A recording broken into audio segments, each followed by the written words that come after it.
ایمان کی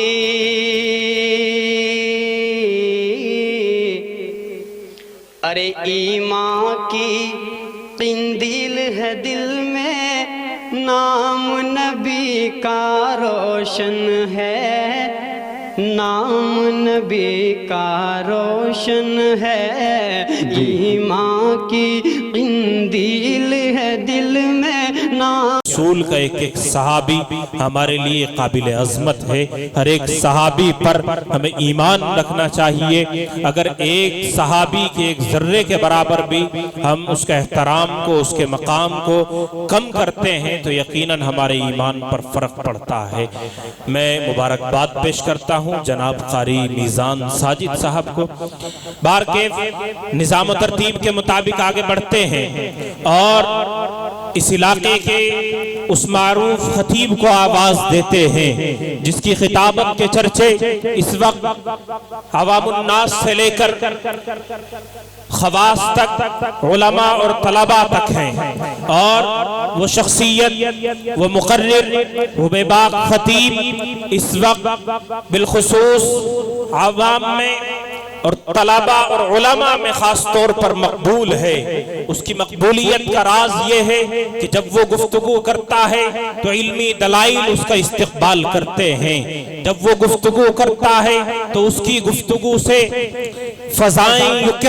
کہا کرتی ہیں کہ نہ پوچھئے گفتگو میں کیا اثر رکھتا ہے وہ،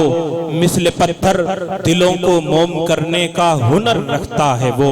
آئیے استقبال کر رہا ہوں ایک بے باک اور باکمال مقرر جناب حضرت مولانا مفتی محمد فہیم صاحب دامت برکاتہم العالیہ کا، کہ چاک دامن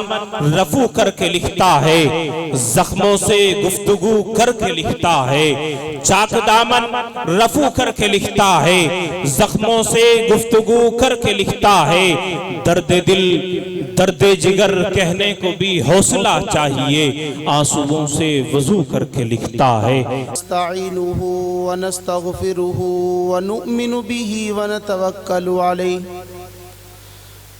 ونعوذ باللہ من شرور انفسنا ومن سیئات اعمالنا، من یہدہ اللہ فلا مضل لہ ومن يضلله فلا هادي له، ونشهد أن لا إله إلا الله وحده لا شريك له، ونشهد أن سيدنا وسندنا وشفيعنا وطبيبنا ومولانا محمد أرسله بالحق بشيرا ونذيرا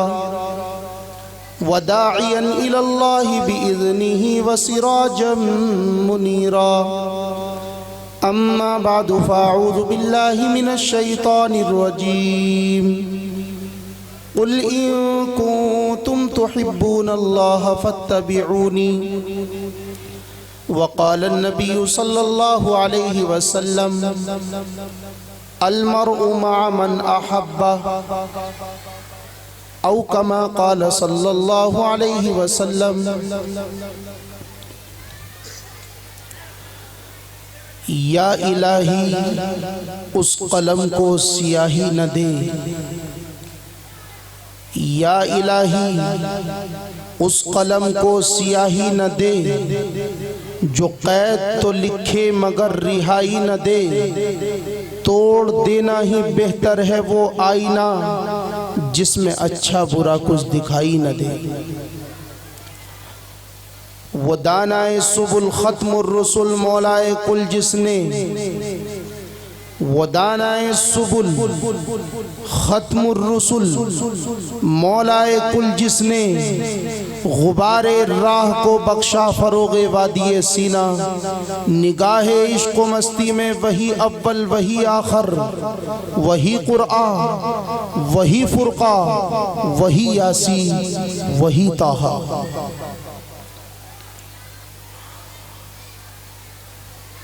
اسٹیج پر تشریف فرما پاکیزہ شخصیات حضرات علماء اکرام، اور میرے سامنے تشریف فرما کھیڑی سرائے اور اس کے قرب و جوار سے تشریف لائے ہوئے زندہ دل مسلمانوں اور پردے کے پیچھے بیٹھی میری ماؤں اور بہنوں، مجھے آپ سے چند منٹ اور چند لمحوں میں دو چار باتیں عرض کرنی ہیں۔ اس کے بعد ہم سب کے بڑے حضرت مولانا محمد انصار صاحب دامت برکاتہم العالیہ تشریف لانے والے ہیں یا لا چکے ہیں، وہ چند ہی لمحوں کے بعد ہم سب کے سامنے ہوں گے اور ہم سب کو نصیحتیں کریں گے۔ مشرق سے لے کر مغرب تک، شمال سے لے کر جنوب تک، جنگلات سے لے کر آبادیوں تک، بادشاہ سے لے کر فقیر تک، اس روئے زمین پر بسنے والی پوری انسانیت اور مانو جاتی پر اللہ تبارک و تعالیٰ نے ایک احسان تو یہ کیا ہے کہ اسے جانور نہ بنا کر، اسے چوپایا نہ بنا کر، اسے سانپ بچھو نہ بنا کر، اسے گدھا اور کھچر نہ بنا کر، اسے ناپاکی کھانے والا نہ بنا کر، لقد خلقنا الانسان فی احسن تقویم کے خوبصورت سانچے میں ڈھال کر انسان بنایا ہے، اور ساتھ ہی ساتھ دوسرا بڑا احسان یہ بھی کر دیا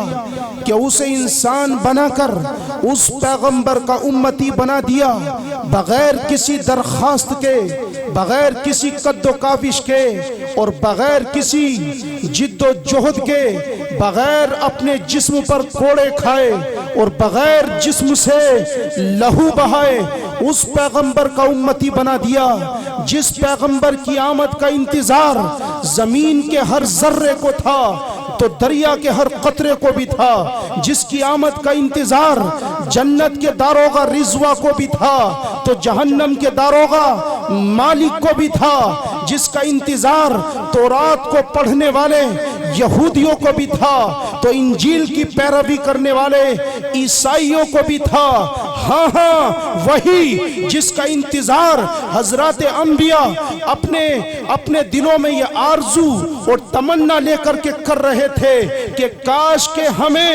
اس امت کا نبی بنا دیا جائے، اور اگر نبی نہ بن سکے تو اس امت کا ایک فرد بنا دیا جائے۔ مسلمانوں، ناز کرو اپنی قسمت پر اور اللہ کا شکر ادا کرو کہ اس اللہ نے ہم جیسے گناہگاروں کو، ہم جیسے سیاہکاروں اور بدکاروں کو اس پیغمبر اعظم کی امت میں پیدا کر دیا، جس کے بارے میں اللہ تبارک و تعالی حدیث قدسی میں کہتا ہے کہ اگر مجھے محمد الرسول اللہ کو پیدا نہ کرنا ہوتا، اگر مجھے محبوب کبریا کو اس دنیا میں مبعوث کرنا نہ ہوتا، اگر مجھے رسول اللہ کو مکے اور مدینے کی گلیوں میں ٹہلانا نہ ہوتا، نہ تو اس زمین کو پانی پر بچھایا جاتا، نہ اس لڑکتی ہوئی زمین کو پہاڑوں سے سنبھالا جاتا، نہ آسمان کو بغیر ستون کے کھڑا کیا جاتا، نہ آسمان پر چاند سورج ستاروں کو اور سیاروں کو سجایا جاتا، نہ زمین کا سینہ پھاڑ کر اس سے درختوں کو نکالا جاتا، نہ درختوں پر پھل پھول اور پتیوں کو سجایا جاتا، نہ زمین کی چھاتی کو چیر کے اس سے پانی کو نکالا جاتا، اس سے پیٹرول کو نکالا جاتا، بلکہ مجھے کہنے دیجئے کہ اگر محمد رسول اللہ کو اس دنیا میں آنا نہ ہوتا تو آدم صفی اللہ بھی نہ آتے، نوح نجی اللہ بھی نہ آتے، زکریا خلیفت اللہ بھی نہ آتے، موسیٰ کلیم اللہ بھی نہ آتے، ابراہیم خلیل اللہ بھی نہ آتے، اسماعیل ذبیح اللہ بھی نہ آتے، عیسیٰ روح اللہ بھی نہ آتے، نہ میں آتا، نہ آپ آتے، نہ یہ مدرسہ ہوتا، نہ یہ جلسہ بلایا جاتا۔ آج اگر پوری دنیا کا نظام چل رہا ہے، چاند اپنے وقت پر نکل رہا ہے، سورج اپنے وقت پر نکل رہا ہے، اپنے وقت پر ڈوب رہا ہے، چاند بھی آتا ہے، ستارے بھی آتے ہیں، سیارے بھی آتے ہیں، طوفان بھی آتا ہے، اور یہ کائنات کا نظام چل رہا ہے، تو یہ جناب محمد الرسول اللہ صلی اللہ علیہ وسلم کے قدموں کا صدقہ ہے۔ خدا گر محمد کو پیدا نہ کرتا، خدا گر محمد کو پیدا نہ کرتا، خدا خود ہی ہوتا، خدائی نہ ہوتی، محمد کی جلوہ نمائی نہ ہوتی تو کونین میں روشنائی نہ ہوتی۔ کون محمد رسول اللہ؟ حضرت آدم علیہ السلام بستر مرگ پر تشریف فرما،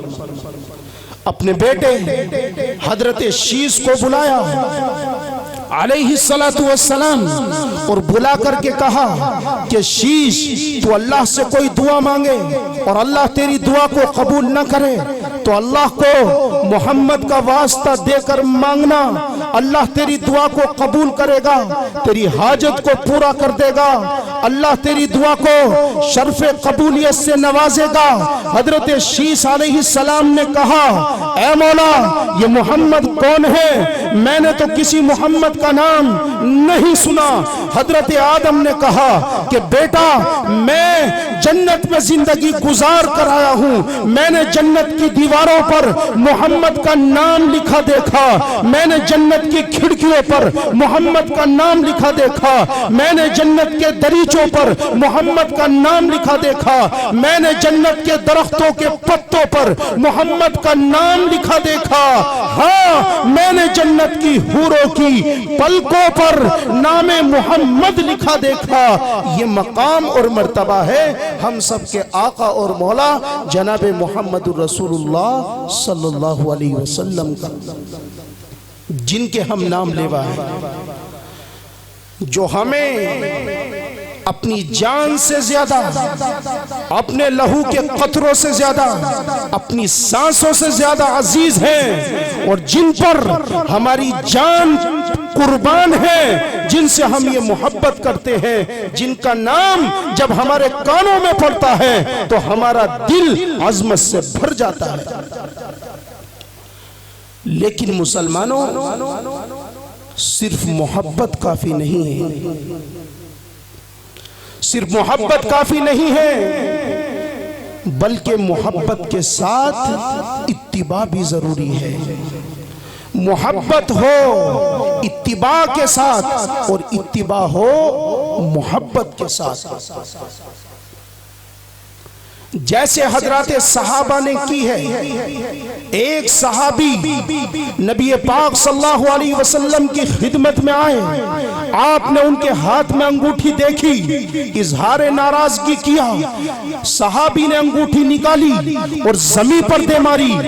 اللہ کے نبی تو چلے گئے، یہ صحابی کھڑے ہوئے ہیں، دوسرے صحابہ آئے اور آ کر کے کہنے لگے کہ نبی نے تمہارے پہننے پر اظہار ناراضگی کیا ہے، تم اس کو اٹھا لو، کسی کے ہاتھ فروخت کر دو، اگر فروخت نہیں کرتے اپنے گھر میں خواتین کو جا کر دے دو۔ کیا کہا نبی پاک صلی اللہ علیہ وسلم کے سچے عاشق نے؟ او یارو سنو، تم اس انگوٹھی کو اٹھا کر بیچنے کی بات کرتے ہو، گھر میں لے جا کر استعمال کی بات کرتے ہو، جس چیز پر میرے محبوب کی، میرے دل پر کی، میرے راہبر و رہنما کی، محمد رسول اللہ کی نگاہ ناراضگی سے پڑ جائے، اس کو اٹھا کر بیچنا تو دور کی بات، میں اس کی طرف دیکھنا بھی گوارا نہیں کرتا۔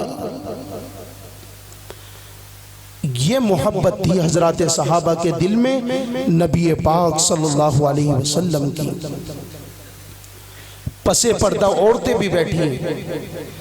جوان بچیاں بھی بیٹھی ہیں، اس لیے عرض کر رہا ہوں کہ یہ محبت صرف مردوں کے دل میں نہیں تھی،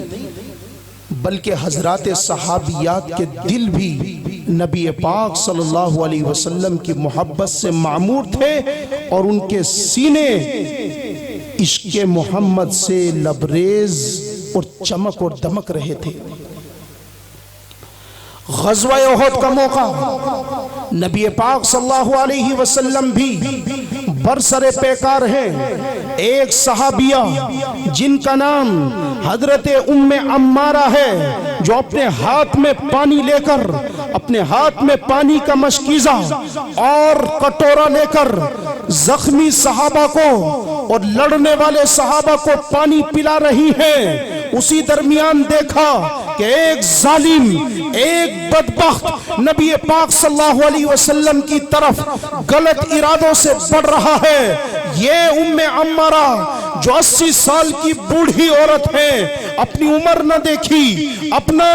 لرزتا بدن نہ دیکھا، جب بات ان کے عاشق پر، جب بات ان کے دلبر پر آئی، جب بات جناب محمد رسول اللہ کی جان پر آئی، تو ہاتھ میں جو جان تھا اس کو پھینک دیا اور اس ظالم کی طرف بڑھی، اس کے ہاتھ کو مضبوطی سے پکڑا اور اس کی تلوار سے اسی کا سر قلم کر دیا۔ لیکن دیکھتے ہی دیکھتے جنگ کا منظر بدلا اور حضرات صحابہ جو جنگ میں مصروف تھے، حضرت ام عمارہ کے سینے پر اتنے تیر آ کر کے لگے کہ پورا شریر چھلنی ہو گیا اور خون کے فوارے بدن سے چھوٹنے لگے۔ نبی پاک صلی اللہ علیہ وسلم آئے تو آپ نے اپنے قدموں میں جگہ دی۔ جب ام عمارہ کو اپنے قدموں میں جگہ دی تو ام عمارہ نے کہا، یا رسول اللہ، میری آخری تمنا پوری ہو گئی۔ نبی پاک صلی اللہ علیہ وسلم نے کہا، پہلی تمنا کیا تھی؟ بتایا کہ پہلی یہ تھی کہ مجھے راہ خدا میں جامِ شہادت کا شرف حاصل ہو، اور دوسری تمنا یہ تھی کہ جب میرے سینے، جب میرے جسم سے جان نکلے، سانسیں نکلے، اس وقت میرا سر جناب محمد رسول اللہ صلی اللہ علیہ وسلم کے قدموں پر رکھا ہوا۔ یہ محبت تھی حضرات صحابہ اور حضرات صحابیات رضوان اللہ تعالی علیہم اجمعین کے دل میں۔ میرے سامنے جو مجمع بیٹھا ہوا ہے یہ بھی نبی سے ایسی محبت کرتا ہے کہ نبی کی خاطر اپنی جان قربان کر سکتا ہے، اپنے لہو میں نہا کر غسل کر سکتا ہے، لیکن صرف محبت کافی نہیں ہے، نہ صرف اتباع کافی ہے، بلکہ اتباع ہو محبت کے ساتھ، اور محبت ہو نبی پاک صلی اللہ علیہ وسلم کی اتباع کے ساتھ۔ اللہ سے دعا کیجئے کہ اللہ تعالی ہم سب کو نبی پاک صلی اللہ علیہ وسلم کی محبت اتباع کے ساتھ اور اتباع محبت کے ساتھ بیک وقت یہ دونوں چیزیں اللہ تعالی ہم سب کے دلوں میں پیدا فرما دے اور اس کو اپنی زندگی میں لا کر عمل کرنے کی توفیق بھی عطا فرما دے۔ وآخر دعوانا الحمدللہ رب العالمین۔